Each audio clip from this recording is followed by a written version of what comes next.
Yeah. Bismillahirrahmanirrahim, Shem. Yes. What I noticed that it says Adab Yahoo a lot of places. Yes. Haji Bilal left one in his crib, and I have it in there, and I look at it. And how does one, this tariqah is adab, so how do you keep correct adab? What is correct adab in speech, in your actions, in your service with the sheikh, with the dargah, with the jamaat? The adab is the adab of the Prophet ﷺ. No one else's.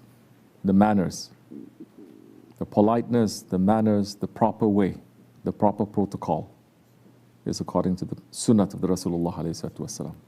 Your shaykh is teaching that according to the time and the space and the person. So for you to understand proper adab, you must look at what the shaykh is teaching. How he's carrying, how he is conducting himself. You have to think, you have to understand, put two and two together, not just be a lolo in and out. You must say, in this situation, why is he like that? Oh, it's like this. You must understand what are his mannerisms? Why are his mannerisms? Why is it changing? So you understand that. Once you start understanding that, you must have it reflected on you. You must try it out. You understand? You must try it out. And once you try it out, because once you start observing the shaykh now, the shaykh is not an idol. He's just sitting there, not caring, not wishing, not wanting. It's not. Yeah? The shaykh, I've seen my shaykh, so I will say, okay, he is a human being with the biggest heart.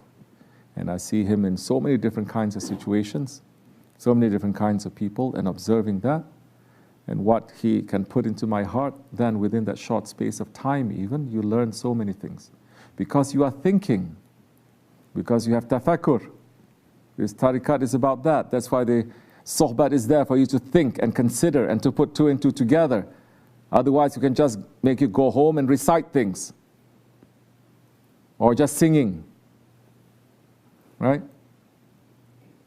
But this is for you to think, to understand. And 1 hour of meditation of tafakkur is better than 70 years of worship. So now when you observe, try to think. Once you start thinking, you say, oh, in this context, in this person, in this situation, he's doing it like this reflection, like this. So, oh, how come it changes? So you have this internal conversation. It becomes dynamic. You understand? Your relationship with him, it becomes very active. You're not just there staring. There's nothing wrong with that. But if you have more intelligence, you want more, then you start, now the real knowledge comes. You observe. Then you say, it's like this, it's like that. You don't let your ego to interfere. Even if he screams at you, you don't let the ego to interfere. Even if he does this, even if you don't, you try to pull back and you say, okay, what is the reason? Why? So you have to, as much as you can, try to understand the shaykh. You understand? And there's a reason. There are reasons why he does things. Even up to you, according to these eyes, according to your five senses, it doesn't make sense. It has to be. The one who's there making sense all the time, Shaykh Effendi says, if one leader is there and everyone is happy with him, everybody loves him, he's a bad leader. He's a munafiq. If everybody hates him, then he is a tyrant. But if there's more people who love him and less people who hate him, then he's on the right way. You must always, so then you watch. According to this situation, he behaves. This person is like this. Does it mean I can do this? You start thinking. And then you observe other people too. You observe the other murids. As if this one is taking more, this one is taking less, this one is close, but it's like this. Why? You start figuring things out. You come to a point where you couldn't understand, you go to a person. Person cannot make you to understand so much, then you go to the shaykh. I'm here. I take questions.